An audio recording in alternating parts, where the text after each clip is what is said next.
মা বাবারা ছেলে মেয়েদের মধ্যে কার কোন যোগ্যতা তাকে ওইভাবে কাজে লাগাতে হবে। সবার এ প্লাস পাওয়ার কোনো দরকার নাই। আমাদের দেশে একটা টেন্ডেন্সি আছে, পরীক্ষায় এ প্লাস না পাইলে কই তুই কি করলি, পাশের বাড়ির ছেলে এ প্লাস পাইছে, যা ওর পা ধোয়া পানি খা। কি খা? তা আমি ভাবছি যে পা ধোয়া এ প্লাস পাওয়া ছেলেদের পা ধোয়া পানির একটা পানির ব্র্যান্ড বানাইতে হবে, এরকম লেখা থাকবে এ প্লাস পাওয়া ছেলেদের পা ধোয়া পানি। খাওয়া নাই, এগুলার খাওয়া নাই। ওরে আল্লাহ এ প্লাস পাওয়ার জন্য বানাইছে, আর আপনার ছেলেকে এই এ প্লাস গুলারে নিয়ন্ত্রণ করার জন্য আল্লাহ বানাইছে। ওকে দিয়ে আল্লাহ কি করবে আপনি জানেনই না। একটা এ প্লাস, একটা এ গ্রেড একটা মানুষের জীবনকে ঠিক করে দিতে পারে না। আপনার ছেলেকে আল্লাহ অন্যদিকে যোগ্যতা দিয়েছে, ওদের মনোবল ভাঙবেন না। খবরদার, খবরদার, ছেলে মেয়েদের মনোবল ভাঙবেন না।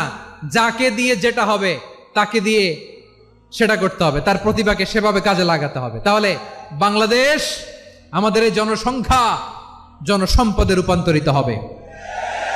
আমাদের সরকারের তত্ত্বাবধানে আমাদের 18 কোটি জনগণ দক্ষ জনশক্তিতে রূপান্তরিত হোক, আমরা চাই কি চাই না? আমরা ভালো মানুষ, শ্রেষ্ঠ মানুষ হতে চাই কি চাই না? ওই জাপানিজদের মতো সৎ, ওই ইউরোপিয়ানদের মতো কালচার্ড। আমাদেরকে আল্লাহ তাআলা কোরআন সুন্নাহ অনেক কিছু দিয়েছেন, যেহেতু বর্তমানে আমরা দেখছি তারা সৎ, তাদের মধ্যে ভ্যালিউ আছে, সেগুলো আমাদের মধ্যে আনার দরকার আছে না নাই? আর ইসলাম দিয়ে আমাদের জীবনকে সাজাতে হবে, ইসলাম দিয়ে আমার পরিবারকে সাজাতে হবে।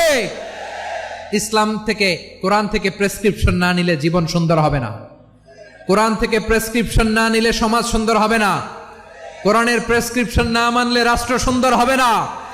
কোরআনের প্রেসক্রিপশন অ্যাপ্লাই না করলে শুধু দুর্নীতি দমন কমিশন দিয়ে দুর্নীতি বন্ধ করা যাবে না। এজন্য কোরআনের আইন আমরা চাই কি চাই না?